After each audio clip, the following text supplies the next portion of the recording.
बांकीपुर और दतिया के उपचुनाव में मिली करारी हार के बाद अब बीजेपी में आत्ममंथन का दौर चल रहा है। इस बीच पार्टी के अंदर से आवाजें भी उठने लगी हैं। दतिया में जहां पार्टी के उम्मीदवार आशुतोष तिवारी ने कहा है कि जो लोग बीजेपी को अपनी मां कहते थे, उन लोगों ने चुनाव के दौरान पार्टी को वैसा समर्थन नहीं दिया जैसा देना चाहिए। आशुतोष तिवारी ने सीधे तौर पर किसी का नाम तो नहीं लिया, लेकिन उनका इशारा नरोत्तम मिश्रा की ओर हो सकता है, ऐसा सियासी जानकार कह रहे हैं। इधर बांकीपुर में भी पार्टी के जो पुराने कार्यकर्ता हैं वो खुलकर कह रहे हैं कि हर बार मनमानी नहीं चलेगी, हर बार फैसले ऊपर से नहीं थोपे जाएंगे। अगर आप जमीनी स्तर पर कार्यकर्ताओं की नहीं सुनेंगे, एक ऐसे उम्मीदवार को टिकट दे देंगे, एक ऐसे नेता को टिकट दे देंगे जिसका ना तो कोई जनाधार है, ना वो उस काबिल है उम्मीदवार बनने के, तो आपको हार का सामना करना ही पड़ेगा। तो इन दोनों उपचुनाव में मिली करारी हार पर ही आज हम बात करने वाले हैं। हमारे साथ इस बातचीत में दो बेहद ही खास मेहमान जुड़ रहे हैं। हमारे साथ रामकुमार पाल जी ज्वाइन कर रहे हैं, जो भारतीय जनता पार्टी के प्रवक्ता हैं।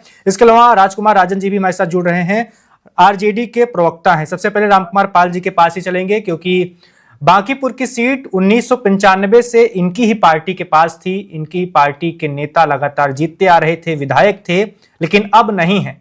कल प्रशांत किशोर ने इनसे इनका किला छीन लिया है, यानी भारतीय जनता पार्टी को उनके गढ़ में हरा दिया है। रामकुमार पाल जी, उम्मीदवारों के चयन को लेकर बहुत सारी बातें अंदर से उठ रही हैं। ऊपरी तौर पर तो कहा जा रहा है कि जनता का जो फैसला है वो हम सरमाथे पर ले रहे हैं, स्वीकार कर रहे हैं, गलतियों से सीखेंगे, कहां चूक हुई इसके बारे में पता करेंगे, फिर वापसी करेंगे। लेकिन कुछ नेता ऐसे भी हैं, रामकृपाल यादव को सुन रहा था मैं, बिहार सरकार में मंत्री हैं, उनका कहना है कि प्रशांत किशोर ने तो कमाल कर दिया, हमने ऐसा सोचा ही नहीं था कि वो ऐसा कुछ कर देंगे। नमस्कार आपको, श्रोताओं को और भाई को। देखिए, ये अपेक्षाकृत रिजल्ट नहीं आया। इसको आप कोई भी नाम दे सकते हैं। इसमें सभी हम लोग हमारी पार्टी आत्ममंथन करेगी। लेकिन प्रशांत किशोर एक रणनीतिकार, प्रसिद्ध रणनीतिकार हैं और उन्होंने बूथ वाइज अपनी रणनीति तैयार की और अक्सर करते आए हैं। कई प्रदेशों में उन्होंने सरकारें बनवाई हैं, चाहे इसी बिहार में नीतीश जी के भी वो सपोर्टर रहे हैं, ममता जी के रहे हैं, और तेलंगाना में, आंध्रा में, सब जगह उन्होंने काम किया है और हमारे साथ भी शुरुआत में केंद्र में काम किया था। तो उनके पास उनकी जीत और उनकी जो मेहनत है उसका परिणाम है। उसमें कोई गलत बात कर कोई फायदा नहीं है। हाँ, इतना है कि वो अब उन्होंने, ठीक है, हम जीत गए, लेकिन उन्होंने इस जगह किसकी खाई? आरजेडी का अस्तित्व खराब किया। आरजेडी के 40,000 वोट थे, वहां पे 14,000 वोट मिले मैडम को। तो ये आरजेडी के लिए खतरा है और उनके लिए ही। आज मीसा भारती जी कह रही हैं कि बीजेपी ने जिताया। अरे भाई, उनके कर्मों से उन्होंने चुनाव के अंदर 238 सीटें शायद खड़ी की थी, उसमें परिणाम नहीं आया, लेकिन 2 सीटों को छोड़कर बाकी उनकी जमानत जब्त हुई थी। लेकिन इस बार तेजस्वी के भाई ने भी सपोर्ट किया इनको जी, जिन्हें आपकी सरकार ने जेल में डाल दिया था। उन्होंने भी सपोर्ट किया, क्योंकि उन्होंने भी अपनी वीडियो बाइट डाली थी कि हम उनके उम्मीदवार का फॉर्म कैंसिल हो गया तो प्रशांत किशोर ने फोन किया तो उन्होंने समर्थन दिया था। तो ये भी है। लेकिन जो जीत है वो जीत है, इसमें कोई बहानेबाजी या किसी चीज पे थोपना वो ठीक नहीं है। हाँ, एक उम्मीद करेंगे कि हमारी सरकार है, वो सरकार का नाक में दम करे, अपने अनुभव का फायदा जनता जनार्दन को दिलाए, ये अपेक्षा उनसे रहेगी। और उनकी जो अगर अच्छा काम करेंगे तो आने के समय में वो विपक्ष का एक बहुत बड़ा धड़ा बन सकते हैं। चलिए, विपक्ष का बहुत बड़ा धड़ा बन सकते हैं, ऐसा रामकुमार पाल जी का कहना है। राजकुमार राजन जी के पास चलते हैं। राजन जी, आपकी पार्टी के नेता, विपक्ष के नेता खुश जरूर हैं कि बीजेपी के राष्ट्रीय अध्यक्ष वाली सीट पर बीजेपी हार गई, जहां पहले पिछले 1995 से कई सारे चुनाव में नहीं हारी थी। लेकिन चिंता की बात तो आपकी पार्टी के लिए भी है। 14,000 वोट मिले हैं। अभी 6-7 महीने पहले ही चुनाव हुए थे, तब रेखा गुप्ता दूसरे स्थान पर थीं। 40,000 से ज्यादा उनको मत मिले थे। तो आपकी पार्टी का जनाधार भी खिसक रहा है। लोग कहना शुरू कर दिए हैं कि MY में से M आपसे अब खिसक कर जा रहा है प्रशांत किशोर के साथ। वैभव जी, देखिए, आवाज आ रही है मेरी? जी, देखिए, यह सीट, बांकीपुर सीट जो है, वह पारंपरिक सीट जो है, यह भाजपा की सीट है। 30 सालों से लगातार वहां से जीत रहे हैं, और न केवल भाजपा की सीट है बल्कि उनके जो राष्ट्रीय अध्यक्ष वह राज्यसभा गए तो यह यहाँ उपचुनाव हुआ। यह दांव पेच, यह षड्यंत्र सब भाजपा ने किया और भाजपा के विरुद्ध चुनाव जीती गई है। सत्ता के खिलाफ वोट पड़े। भाजपा ने जिस तरह से छात्रों को पिटाई की, जिस तरह से तमाम तरह के मुद्दे को सॉर्ट आउट नहीं की, बिहार में सरकार बनते ही बुलडोजर की सरकार बन गई। शिक्षा में कोई सुधार नजर नहीं आ रहा है, बेरोजगारी में कोई सुधार नजर नहीं आ रहा है, तमाम तरह के विकास के मानदंड पर सबसे पिछड़ा हुआ बिहार आज भी है, गरीब राज है, अपराध में दूसरे स्थान पर है। ये तमाम तरह के मुद्दे जो है वह सत्ता के खिलाफ वोट पड़े हैं वहां। हाँ, ये अलग बात है कि प्रशांत किशोर चुनावी मैनेजमेंट के कारण चुनाव जीत गए, और यह लोकतंत्र है। लोकतंत्र में सबकी सहभागिता होती है, सबकी अपनी अपनी एक दिशा तय करने की रणनीति होती है। वो रणनीति में जरूर यहाँ प्रशांत किशोर को बधाई देना चाहिए कि वह चुनाव जीते, लेकिन यह सोचने वाली बात है कि चुनाव किसके विरुद्ध जीते। वह शहरी वोटर लगभग भाजपा के साथ रहता है, और एक ऐसी सीट जो राष्ट्रीय अध्यक्ष का सीट है वह भाजपा नहीं बचा पाई। इसका अर्थ है कि देश में सत्ता के खिलाफ लहर है। न केवल बिहार उपचुनाव बल्कि अब देख रहे हैं कि पूरे देश में एक उबाल, नए तरह के उबाल युवाओं में है कि पेपर लीक किस तरह से हो रहे हैं, कैसी शिक्षा नीति बनाए कि रोजगार नहीं मिल रहा है, बेरोजगारी की दर रेट बढ़ते जा रहा है। 2 करोड़ नौकरियों की साल में, एक साल में देने की वादा की थी। 2 करोड़ तो छोड़ दीजिए, 25 लाख तक नौकरी नहीं है, 10 लाख नौकरियां नहीं साल भर में थे। तमाम तरह के जो सरकारी संस्थान है उसको बेच दिए हैं। ये तमाम तरह के मुद्दे हैं जो सत्ता के खिलाफ हैं। और सामान्य तौर पर वैभव जी यह समझना होगा कि सामान्य चुनाव और उपचुनाव में फर्क होता है। यह नहीं है कि एक चुनाव प्रशांत किशोर जीत गए तो पूरा नैरेटिव बिहार का चेंज हो गया। इस गलतफहमी में ना रहे। यह उपचुनाव था, उपचुनाव में स्थानीयता का एक बहुत महत्व होता है। और आप जानते हैं कि बिहार की जो समस्या है, बेरोजगारी सबसे बड़ी समस्या है, और बेरोजगारी को दूर करने के लिए जो तेजस्वी जी उप मुख्यमंत्री रहते हुए जो बिहार को दिया, वह बिहार की जनता जानती है, समझती है कि 5 लाख नौकरियां किस तरह से दी गई, तमाम तरह के उन इंडेक्स को बढ़ाया गया। और नीट पेपर लीक को लेकर इतना बड़ा आंदोलन चला था। नेता प्रतिपक्ष के तौर पर तेजस्वी यादव कितने दिनों तक पटना के सड़कों पर दिखाई दिए? नीट एग्जाम में आप देखिए, कई बार होता है कि व्यक्ति के व्यक्तिगत लाइफ और सार्वजनिक लाइफ दो अलग अलग चीज है। एक व्यक्तिगत लाइफ अपनी स्वतंत्रता भी होती है, ठीक है, वो यहाँ नहीं थे, लेकिन हमारी पार्टी सड़क पर थी। आप देखिए, चलिए मैं आपकी पार्टी के 2 नेताओं के बयान आपको पढ़कर सुनाता हूं, अपने दर्शकों को भी सुनाता हूं, उसके बाद फिर राम कुमार पाल जी के पास चलेंगे। रोहिणी आचार्य अभी भी आपकी पार्टी में है या नहीं मुझे नहीं पता। पारिवारिक विवाद के बाद, विधानसभा चुनाव के बाद वो चली गई थी, गुस्से में घर से निकल कर चली गई थी, सबने देखा था, मीडिया में काफी चर्चा में रही थी वो।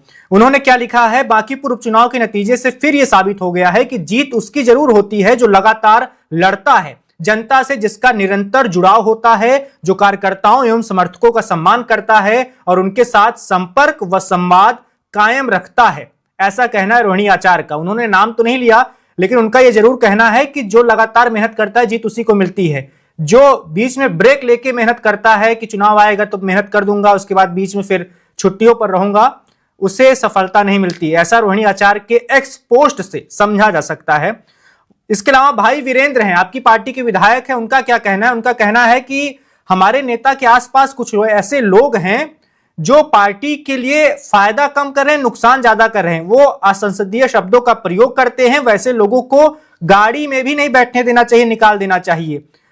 उन लोगों से पार्टी को बहुत ज्यादा नुकसान हो रहा है, हमसे गलतियां हो रही हैं, हमें अपनी गलतियों को सुधारना पड़ेगा। रोहिणी आचार्य यादव परिवार की सदस्य हैं, लालू जी की बेटी हैं। भाई वीरेंद्र आपकी पार्टी के विधायक हैं।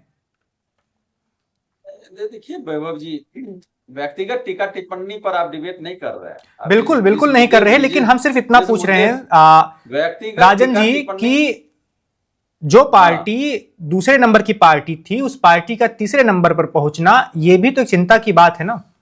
नहीं, चिंता की बात तो भाजपा के लिए है। कि भाजपा के राष्ट्रीय अध्यक्ष की सीट नहीं बचा पाए। चिंता का विषय तो यह है कि सत्ता मिलते ही भाजपा ने जो बिहार में बेरोजगारी दूर करनी चाहिए, शिक्षा पर काम करना चाहिए, पलायन रोकना चाहिए, फैक्ट्रियां जो बंद पड़ी उसको खुलवाना चाहिए, यह सब कार्य नहीं करने के कारण जनता सत्ता के विरोध में वोट की है, सत्ता के खिलाफ वोट गया है। स्थानीयता के आधार पर वहां देखिए जल जमाव होता है, सर ट्रैफिक जाम रहता है, तमाम भ्रष्टाचार के मुद्दे हैं, और यह देश के एक नैरेटिव चेंज करने की एक बड़ी कथा लिखी जा रही है। ये समझिए उपचुनाव कि आप अगर सत्ता के घमंड में रहेंगे और एक षड्यंत्र करेंगे, देश के युवाओं को ठगेंगे, तो यह जेएनजी जो है आपके विरोध में खड़ा रहेगा और ऐसे ही आप चुनाव हारते जाएंगे। आने वाले समय में और यह दिखेगा, यह सत्ता के खिलाफ है, यह शासन के खिलाफ, तानाशाही रवैये के खिलाफ है कि जब छात्र आंदोलन कर रहे थे अपने अधिकार के लिए तो उस पर लाठियां बरसाई जा रही है, तमाम तरह के उनको आवाज को दबाने के लिए सत्ता जो है विभिन्न तरह के षड्यंत्र कर रही है। तो आप युवाओं की आवाज को नहीं दबा पाएंगे। यह सोचना होगा कि जो बिहार की समस्या है उस समस्या को दूर करने के लिए आपको जो सत्ता जनता दी है तो उस पर काम करना चाहिए, ना कि सत्ता के खिलाफ जो व्यक्ति हैं उसको दुश्मन मानकर आप उसके आवाज को दबाएंगे। तो यह बेहद ही संजीदा मामला है। और देखिए भाजपा इतनी तानाशाह हो गई कि उन्होंने यह टिप्पणी कर दी, कुत्ते और बिल्ली को भी खड़ा करूंगा तो वहां जीतेगा। अब जरा सोचिए कि इस तरह की भाषा लोकतंत्र में नहीं चलती है। उस बयान को लेकर कहा जा रहा है कि रविशंकर प्रसाद ने सफाई दी है कि उनके बयान को काट छांट कर पेश किया गया, वायरल किया गया। उनका पूरा बयान आप सुनेंगे, उनके मुताबिक तो उन्होंने ऐसा कुछ नहीं कहा था। नहीं, वो तो तमाम मीडिया में है। आपने नितिन नवीन राष्ट्रीय अध्यक्ष तो वायरस और जीएसपी को क्या क्या नहीं कहा कि ये पार्टियां देश को खोखला कर रही हैं। अरे युवा की आवाज को आप इस तरह की भाषा का प्रयोग करेंगे और उस तानाशाही रवैये के प्रति आप वफादार रहेंगे कि जो सत्ता है जो होगा मनमानी करेंगे, तो इसलिए तो सत्ता के खिलाफ वोट गया है। और इसी तरह से अगर चलता रहा तो वो दिन दूर नहीं कि भाजपा को कहां पहुंच जाएगी, यह सोचने की बात है। और चुनाव हार जीत लोकतंत्र में होते रहता है। एक नए चेहरा आया है, लोगों ने नए चेहरे को पसंद किया। जाहिर सी बात है कि प्रशांत किशोर भी अपनी पार्टी से पिछली बार खड़ा किए थे, लेकिन तमाम तरह से जब उनके पार्टियां के सभी सदस्यों का जमानत जब्त हो गया था। तो नए लोग आए हैं, लोकतंत्र में सबका स्वागत करना चाहिए। लेकिन बिहार की जो समस्या है, बेरोजगारी की समस्या है, बंद पड़े उद्योगों की समस्या है, शिक्षा की समस्या है, ये ऐसे मुद्दे पर तेजस्वी जी मुखर होकर जनता के समक्ष हमेशा विद्वान रहते हैं। चलिए विधानसभा में उठाते हैं। राजकुमार जी आपके पास आएंगे, रामकुमार पाल जी के पास चलते हैं। रामकुमार पाल जी, आपको और अपने दर्शकों को बांकीपुर का जो जातीय समीकरण है वो भी बता देते हैं। आप अभी कहेंगे कि जनता ने फैसला सुनाया, आप अपनी गलती भी मानेंगे या जो भी आत्ममंथन कर रही होगी आपकी पार्टी की कहां चूक हुई कहां नहीं, लेकिन बांकीपुर में बीजेपी का हारना कितनी बड़ी खबर है, कितना महत्वपूर्ण है ये बिहार की सियासत के लिए, ये घटनाक्रम ये आपको दर्शकों को बताते हैं। उसके लिए हमें जानना पड़ेगा कि बांकीपुर का जातीय समीकरण क्या है। बांकीपुर में कायस्थ मतदाता है करीब 15%, भूमिहार, ब्राह्मण और राजपूत इनकी संख्या बताई जाती है 20 से 22%, वैश्य मतदाता है 12%। ये तीनों बीजेपी के कोर वोटर माने जाते हैं। इसके अलावा चलते हैं यादव हैं 10 से 12%, कुर्मी कोयरी है 10 से 12%, अनुसूचित जात के मतदाता हैं 8%, मुस्लिम है 7 से 8%। अगर आप पूरा जोड़ेंगे और पिछले 5, 6, 7 चुनावों के नतीजों में जाएंगे तो आपको यह पता चलेगा कि यहां पर करीबन 60 से 70% मतदाता बीजेपी के कोर वोटर ही हैं। इसीलिए पीके जब चुनाव प्रचार कर रहे थे तो बार बार कह रहे थे कि वो बांकीपुर में तभी जीत पाएंगे जब बीजेपी के ही वोटर बीजेपी को हराना चाहेंगे और उन्हें वोट देंगे। जैसा कि नतीजों से पता चल गया, बीजेपी के ही वोटरों ने बीजेपी को हराना चुना और इसी वजह से 20,000 के करीब वोटों से बीजेपी हारी है, 19,324 वोटों से।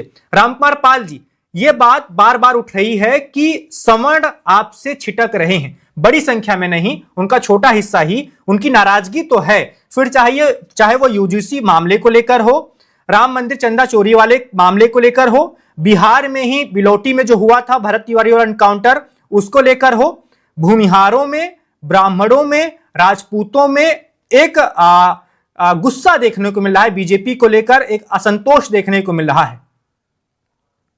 देखिए, आपने सब कुछ कहा, वो अंदाजे कहा है, लेकिन 30,000 वोट किसके कम हुए? आरजेडी के कम हुए ना।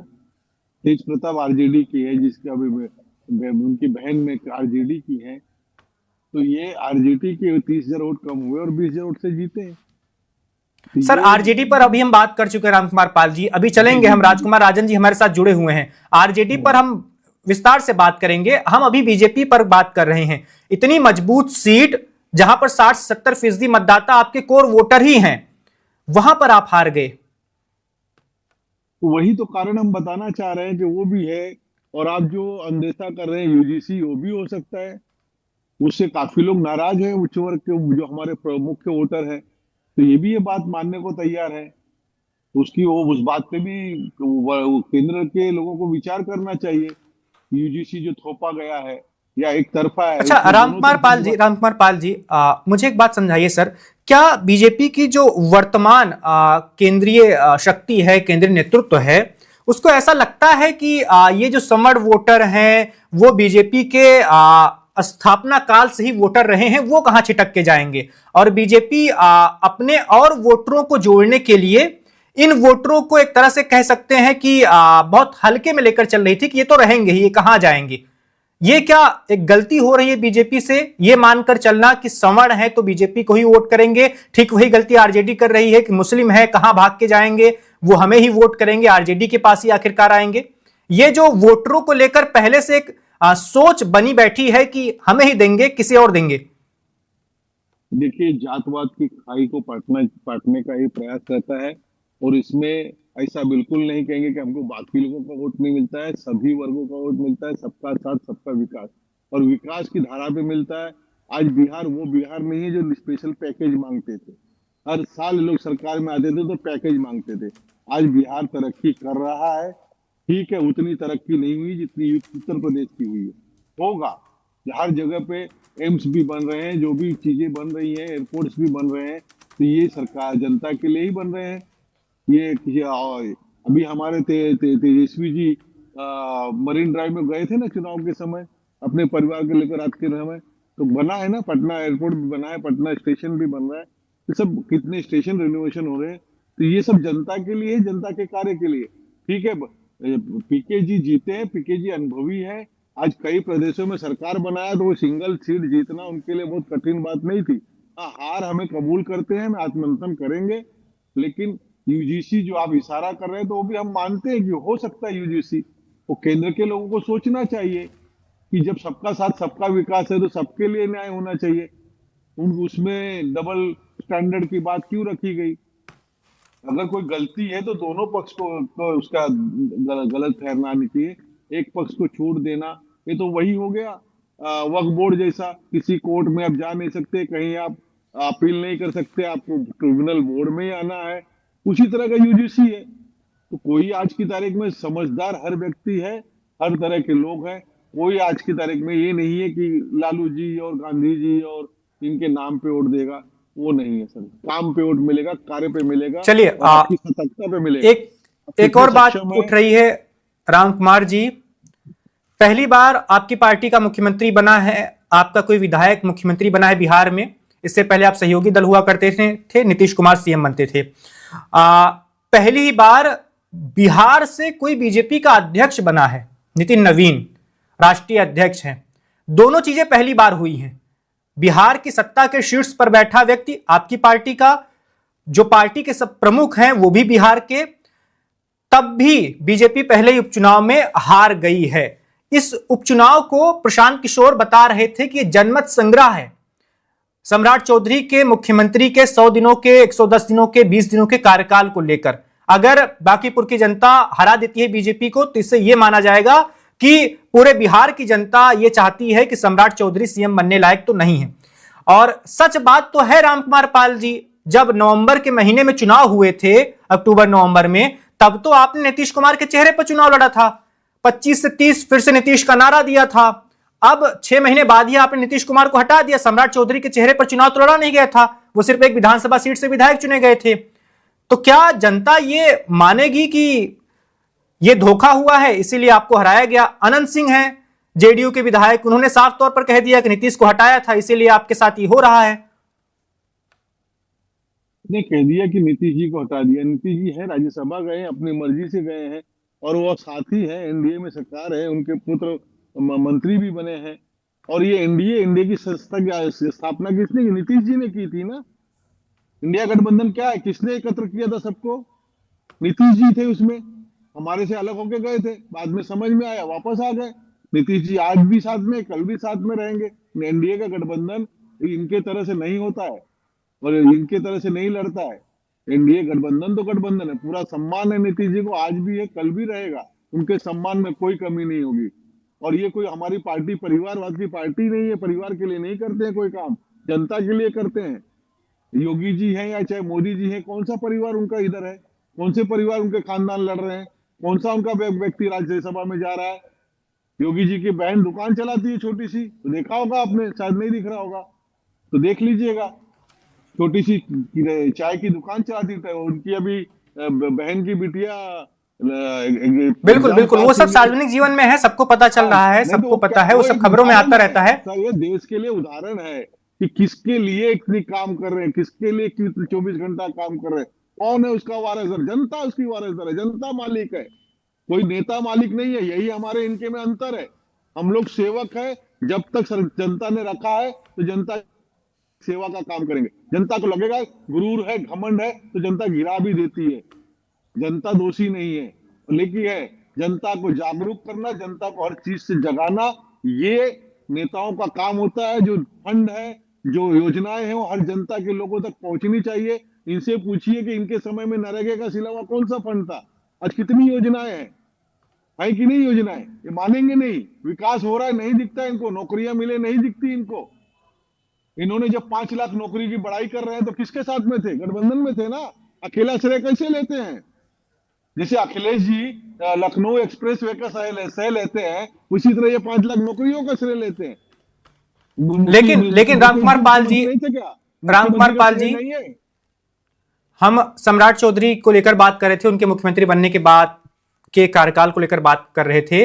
अभी ज्यादा दिन हुए नहीं हैं, लेकिन अभी पिछले 2-3 महीनों में बिहार जिन घटनाओं को लेकर चर्चा में रहा है, वो घटनाएं आपने पढ़ी हैं। उनके मुख्यमंत्री बनने के बाद भरत तिवारी वाला एनकाउंटर वाला केस होता है, खूब किरकिरी आपकी पार्टी की होती है, लगातार हत्याएं हो रही हैं बिहार में। लोग कह रहे हैं कि जंगल राज फिर से लौट रहा है, वो भी तब जब बीजेपी का सीएम है। इसके अलावा नीट पेपर लीक केस को लेकर जो भी आंदोलन हुआ था, पिछले दिनों छात्रों पर जो लाठीचार्ज किया गया था पटना में, केस दर्ज किए गए थे जो बाद में आपकी सरकार को वापस भी लेने पड़े। बहुत कुछ गड़बड़ हो रहा है आपके साथ। मुख्यमंत्री का पद तो मिल गया है, लेकिन चीजें ठीक तरीके से चल नहीं पा रही हैं और इससे नाराजगी बढ़ती जा रही है। आप भी खबर पढ़ते होंगे, पिछले दिनों, पिछले 15 दिन में 2 बड़ी हत्याएं हुई हैं बिहार में, जो चर्चा में बनी हुई हैं। देखिए, आपने भी और भाई साहब ने भी, राजेंद्र कुमार जी ने कहा कि नीट के जो 152 बार पेपर लीक हुए हैं, तो दिल पे हाथ रख के बताएं कि राज्यों में किन राज्यों में हुआ है? राज्य सरकारें किसकी थी वहां पर? क्या सब जगह बीजेपी की सरकारें थी?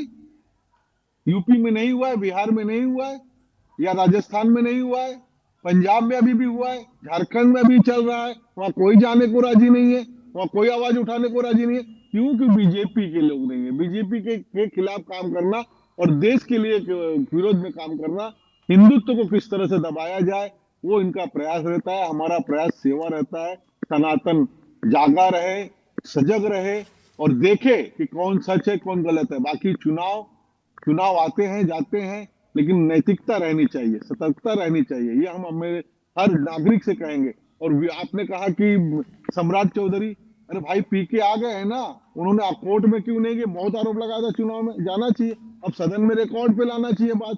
अब विपक्ष किस काम के लिए चुन के आता है? क्यों नहीं सरकार के नाक में दम करता है कि आप ये गलत कर रहे हो, वो गलत कर रहे हो, वो गलत। लोगों का कहना है कि नाक में दम तो अब करेंगे, जब विधानसभा में पहुंचेंगे और विधायकों से, मंत्रियों से सवाल जवाब करेंगे, पूरी बिहार की जनता विधानसभा की कार्रवाई को लाइव देखेगी, तब पता चलेगा कि पीके कौन है। ऐसा जनसमाज के लोगों का कहना है। सब आरजेडी का वेलोपी है, आरजेडी के विधायक है, आरजेडी के एमएलसी है कि नहीं है? वो जितने हैं उतने में तो सक्षम। एक निर्दलीय, मैं आपको बात करता हूँ वैभव जी, दमन दीव के एक निर्दलीय है पटेल जी, उमेश पटेल, वो सदन में अपनी बात ढंग से रखते हैं और हमेशा उनको मौका मिलता है। एक निर्दलीय बात रख सकता है और एक पूर्व के मुख्यमंत्री और बड़ी बड़ी 25-25 100 सांसद या विधायक लेके आदमी बात नहीं कर सकता। ये कैसे हो सकता है? लेकिन इस नियम है, नियम में नोटिस दीजिए, स्पीकर को झक मार के काम करना पड़ेगा। चलिए कैसे डिनाई कर सकता है स्पीकर? कैसे राजकुमार डिनाई राजन कर जी के सकता है? पास चलते हैं। राजन जी, सम्राट चौधरी को लेकर बहुत ज्यादा ही आक्रामक हैं प्रशांत किशोर। अभी से नहीं है, 2025 वाले विधानसभा चुनाव से पहले भी थे, चुनाव के दौरान भी थे, पिछले 6-7 महीनों से लगातार हैं, इस उपचुनाव में भी हैं। उपचुनाव के नतीजे आए, वो विधायक बन गए, तब भी हैं वो। क्या लगता है कि सम्राट चौधरी को मुख्यमंत्री बनाने का फैसला लेकर बीजेपी अब पछता रही होगी, या पछता नहीं भी रही होगी तब भी उसके लिए चीजें सही तरीके से नहीं जा रही हैं? क्योंकि पीके तो मन बनाकर बैठे हुए हैं कि प्रशांत किशोर तो छोड़ने नहीं वाले सम्राट चौधरी को। जिस तरह से हाइप कर रहे हैं कि प्रशांत किशोर विधानसभा में पहुंच जाएगा तो बहुत तब्दीली हो जाएगी, ये तो आने वाला समय बताएगा। कि एक विधायक हैं और सामान्य विधायक हैं, वो जाते हैं तो जनता के मुद्दे उठाएंगे। वो पहले भी सड़कों पर मुद्दे उठा रहे थे, लेकिन उन मुद्दों में कितनी गंभीरता है और कितना संघर्ष है, यह सड़क पर नहीं दिखता है। यह मीडिया में हाइप ले लेना, और मीडिया तंत्र आप जानते हैं कि किसके पक्ष में होता है तो उनकी बातों को बार बार लगातार बढ़ा चढ़ा के बात करती है। लेकिन असली अर्थ तो, असली बातें, असली मुद्दे तो जो विपक्ष के लीडर हमारे माननीय तेजस्वी जी लगातार विधानसभा में उठाते रहे हैं। बेरोजगारी का मुद्दा है, भ्रष्टाचार का मुद्दा है, अपराध में दूसरे स्थान पर बिहार अभी तक बना हुआ है, और भ्रष्टाचार तमाम तरह से प्रत्येक दिन आप देखेंगे अखबारों के सुर्खियां में रहती है।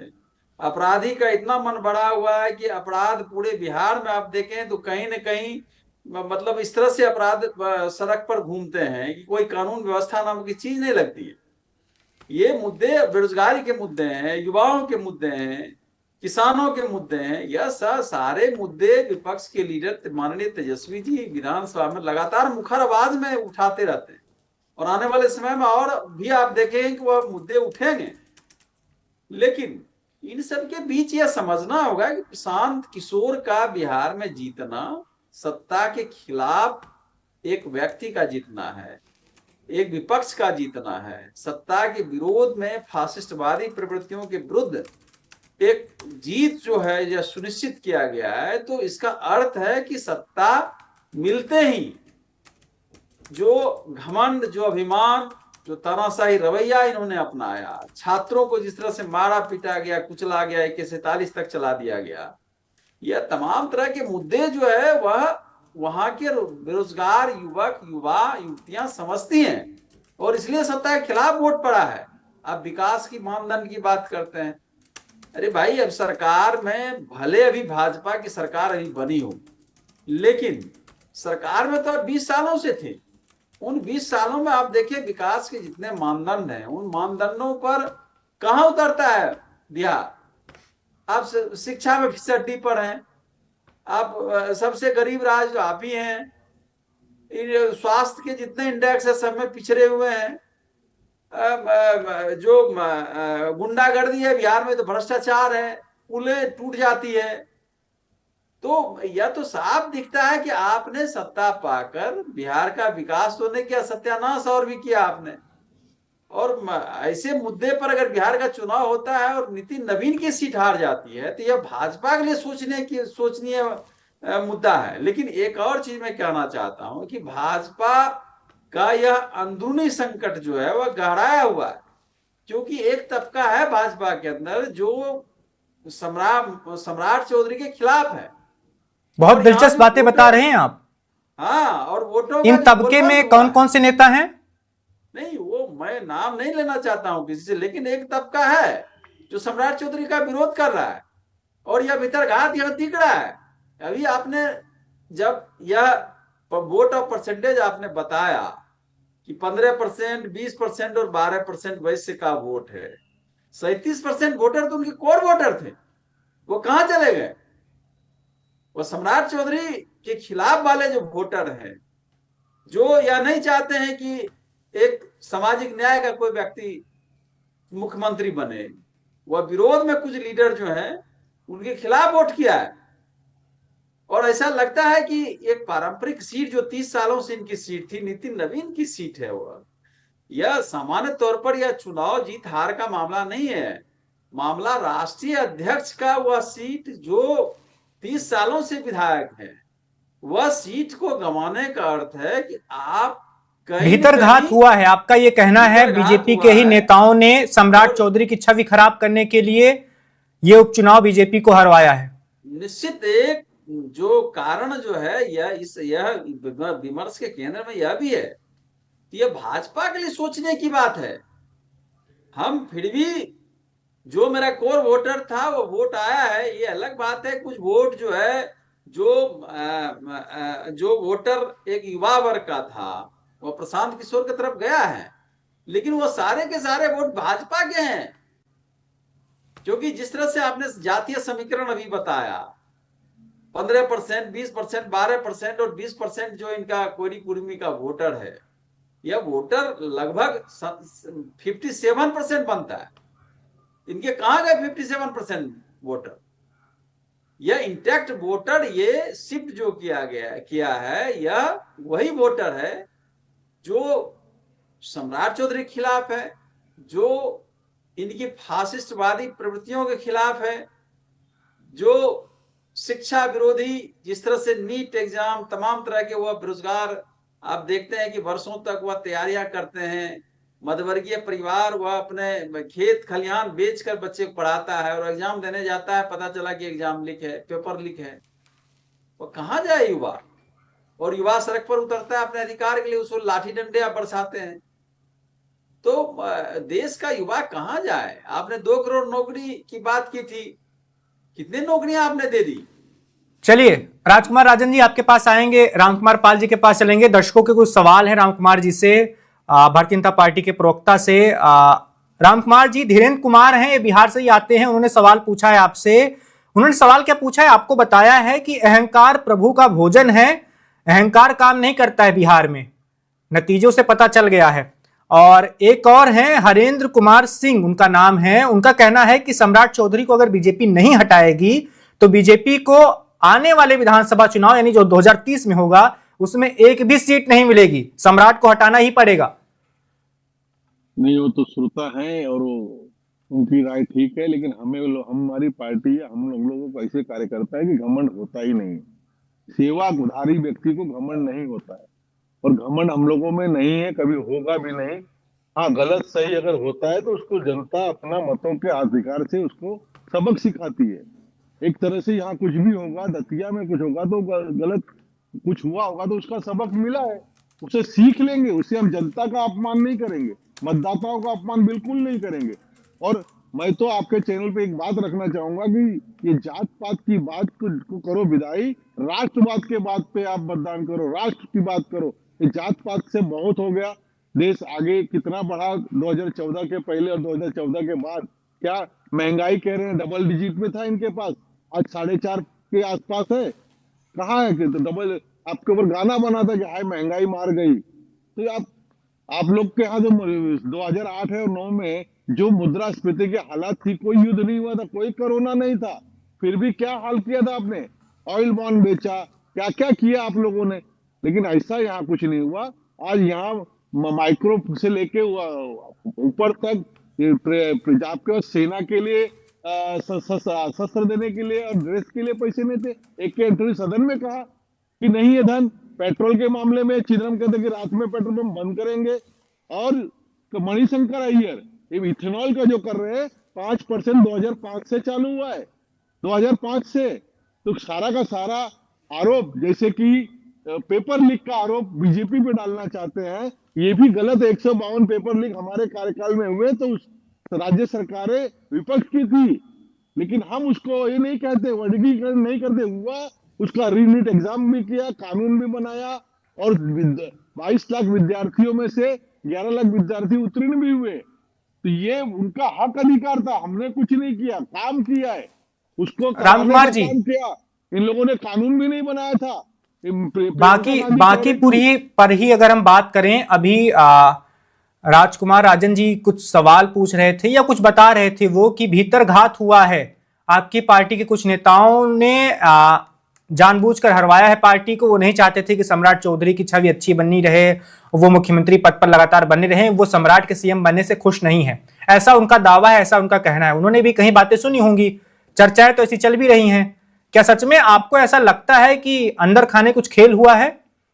देखिए, लगता नहीं है। अगर होगा तो पीके जी ने तो चुनाव के समय बहुत आरोप लगाए थे। पीके जी अभी चुन के आ गए, जनप्रतिनिधि बन के आ गए, जोर से रखेंगे बातें, कोर्ट तक जाएंगे। तो कोई कमजोर व्यक्ति तो है ही नहीं। करोड़ों अरबों रुपया लेते थे आईपैक के नाम पे चुनाव जिताने के लिए, तो कमजोर व्यक्ति तो है ही नहीं। वो करेंगे। अपेक्षा हमारी भी उनसे है कि ओपन करें। अगर गलत को गलत कहना ही चाहिए, जैसे चंदा चोरी हुई है तो चंदा चोर को चंदा चोर कहते ही हैं, सजा मिले। हम तो अपील करते हैं विपक्ष से कि आपके पास कोई प्रूफ हो तो दीजिए, एसआईटी में दीजिए। अभी सुप्रीम कोर्ट की भी एसआईटी बनी, उसमें दीजिए, पुलिस स्टेशन में दीजिए। ये हर नागरिक का काम है, खाली विपक्ष के नेता नहीं और पक्ष के नेता नहीं। हर नागरिक को गलत चीज का उपास करना या गलत चीज को साबित करना, उसमें सहयोग करना, ये देश के हर नागरिक का दायित्व है। चलिए, रामकुमार पाल जी का आखिरी सवाल आपसे होगा, उसके बाद फिर हम राजकुमार राजन जी के पास चलेंगे।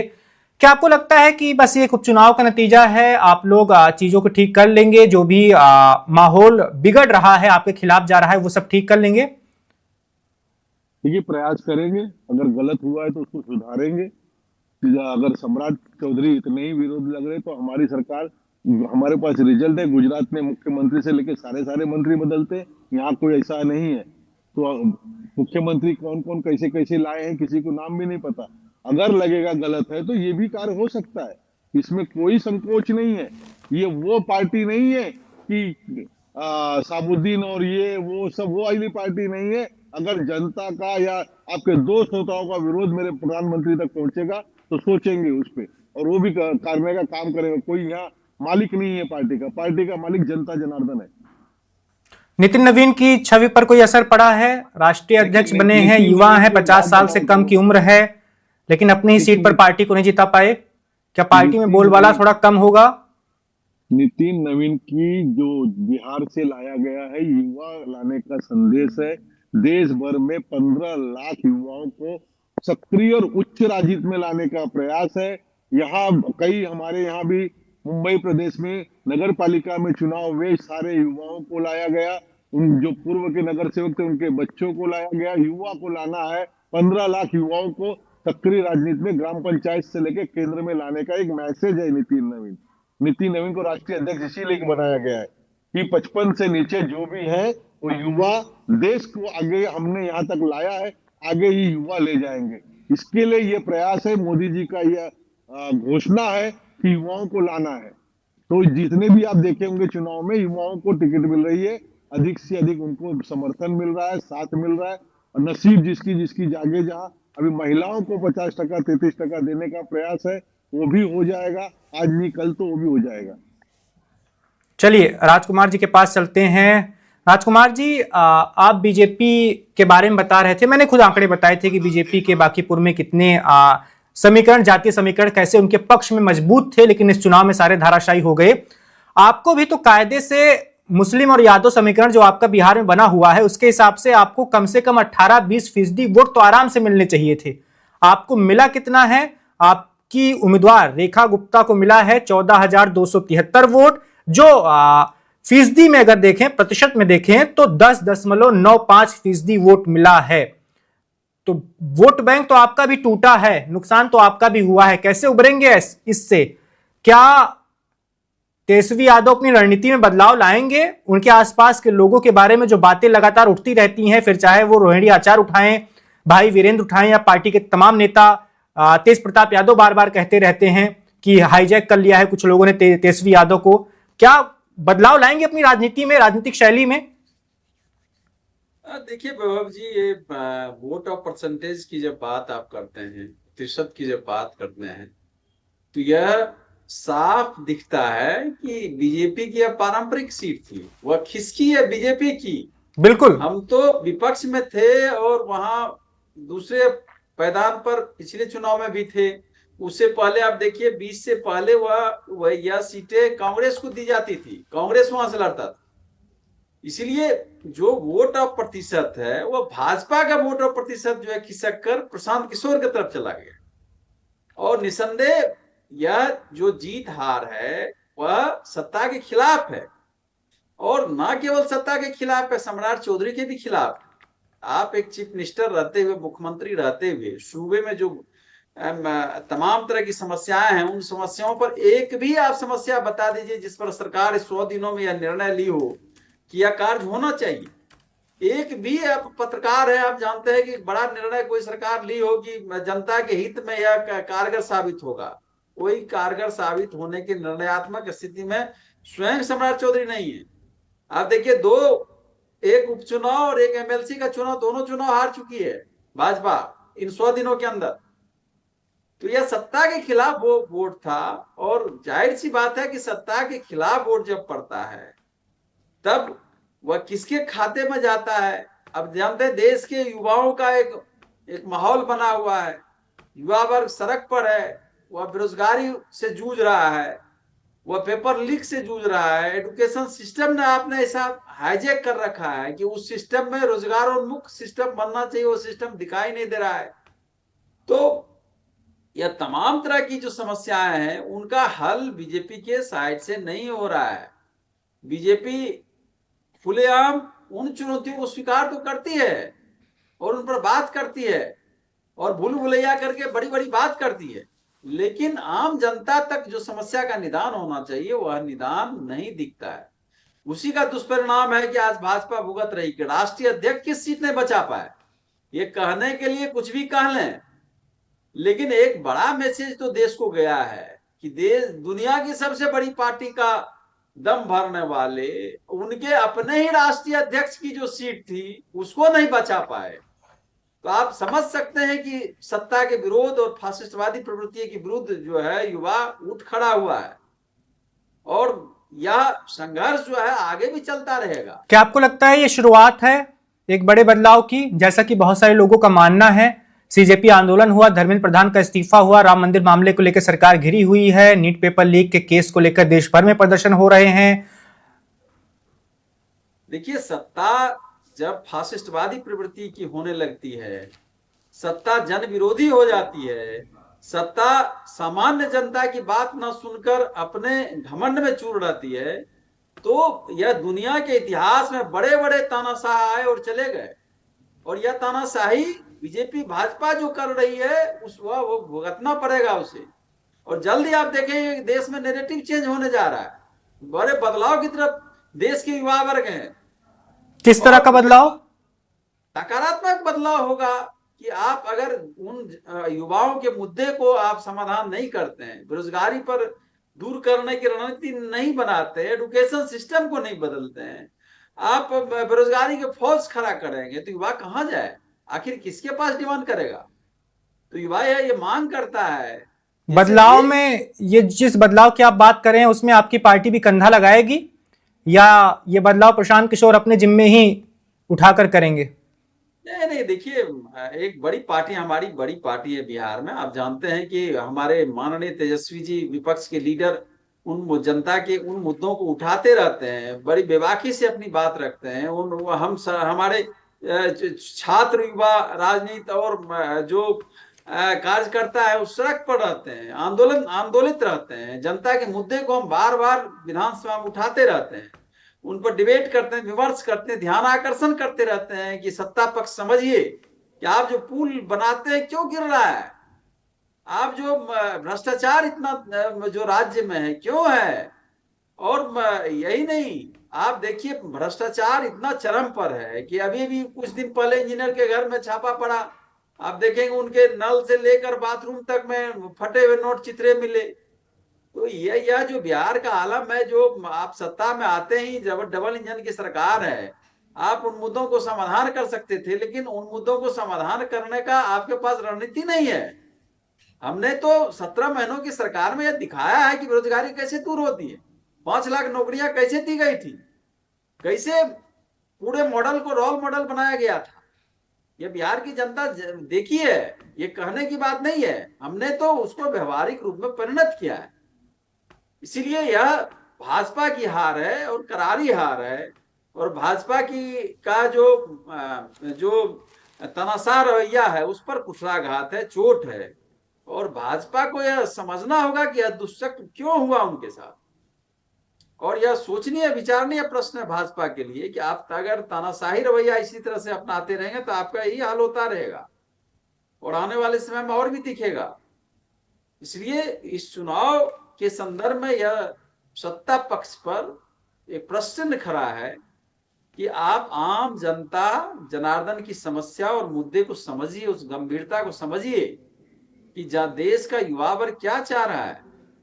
शिक्षा की रणनीति में बड़ा बदलाव करने की जरूरत है, रोजगारोन्मुख शिक्षा बनाने की जरूरत है, एक ऐसी शिक्षा जो सबको रोजगार दे, समानता गैर बराबरी समाज को बराबरी पर लाने की रणनीति होनी चाहिए, जिसमें भाजपा असफल दिखती है। और यह जन विरोधी जो नीतियां हैं उनके कारण भाजपा का यह जो चुनाव का परिणाम है वह दिख रहा है। चलिए, राजकुमार राजन जी, रामकुमार पाल जी, आप दोनों का बहुत शुक्रिया। वन इंडिया के साथ आप जुड़े, आपने इस चर्चा में भाग लिया, अपनी बातें रखी। तो फिलहाल तक की जानकारी यह है कि 3 राज्यों में 3 विधानसभा सीटों पर उपचुनाव हुए थे। गुजरात की एक सीट थी, मध्य प्रदेश की एक सीट थी और बिहार की एक सीट थी। तीनों राज्य भाजपा शासित राज्य हैं। तीनों राज्य में भाजपा भारी बहुमत से सरकार चला रही है, 2/3 से ज्यादा का बहुमत है तीनों राज्यों में। लेकिन 2 राज्यों में बीजेपी को हार का सामना करना पड़ा है। दतिया में 2023 में भी हारी थी, इस बार भी हार गई पार्टी 6000 से ज्यादा वोटों से। पूरी कोशिश की गई, 70 से ज्यादा विधायकों को प्रचार में लगाया गया था, 10 से ज्यादा सांसद लगे हुए थे। खुद मुख्यमंत्री ने 3 दिनों तक दतिया में डेरा डाला हुआ था, कई सारे मंत्री लगे हुए थे। इसके बावजूद दतिया वाली सीट बीजेपी हार गई। अब बिहार में आते हैं, बांकीपुर में भी कुछ ऐसा ही हाल था। बीजेपी के राष्ट्रीय अध्यक्ष की सीट थी तो खुद राष्ट्रीय अध्यक्ष जी लगातार प्रचार कर रहे थे, डेरा डाले हुए थे। देश भर में लोगों को बुलाया गया था, 40 से ज्यादा स्टार प्रचारकों की एक सूची जारी की गई थी। सभी लोग एक एक मंडल की जिम्मेदारी दी गई थी बड़े बड़े नेताओं को। रविशंकर प्रसाद हो, रामकृपाल यादव हो, तमाम नेताओं ने अपनी जिम्मेदारी संभाली हुई थी। सम्राट चौधरी खुद वोट मांगने के लिए आ रहे थे, लेकिन फिर भी बीजेपी नहीं जीत पाई। दतिया से भी बहुत बुरी हार का सामना करना पड़ा है बीजेपी को बांकीपुर में 19,324 वोट से। तो इन दोनों विधानसभा सीटों पर उपचुनाव में करारी हार के बाद बीजेपी अब क्या कुछ करने वाली है? क्या वो सांगठनिक तौर पर कोई बदलाव करेगी? अपने चुनाव लड़ने की रणनीति में कोई बदलाव करेगी? क्या आत्ममंथन से निकलता है और बीजेपी क्या कुछ करेगी? ये आने वाले दिनों में पता चल पाएगा। बाकी बिहार में विपक्ष एक नया तैयार हो रहा है। क्या प्रशांत किशोर राजद की जगह ले लेंगे? जेडीयू जो नेतृत्व विहीन होती हुई थोड़ी सी दिख रही है, क्योंकि नीतीश कुमार बिहार वाली राजनीति में ज्यादा सक्रिय है नहीं, राज्यसभा के सदस्य हो चुके हैं, उनके स्वास्थ्य को लेकर भी तमाम तरह की बातें होती हैं। निशांत को आगे बढ़ाया जा रहा है, लेकिन उनके अंदर वो करिश्मा, वो काबिलियत है उनके पिता वाली, ये अभी साबित नहीं हो पाया है। तो बिहार की राजनीति पर नजर रहने वाली है आने वाले कई महीनों में, कई दिनों तक। तो देखते हैं आगे क्या कुछ होता है। फिलहाल तक की जो भी जानकारी अपडेट थी हमने आपको बता ही दी है। अभी के लिए इतना ही, कल फिर आपसे मुलाकात होगी। बहुत धन्यवाद। Subscribe to One India and never miss an update. Download the One India app now.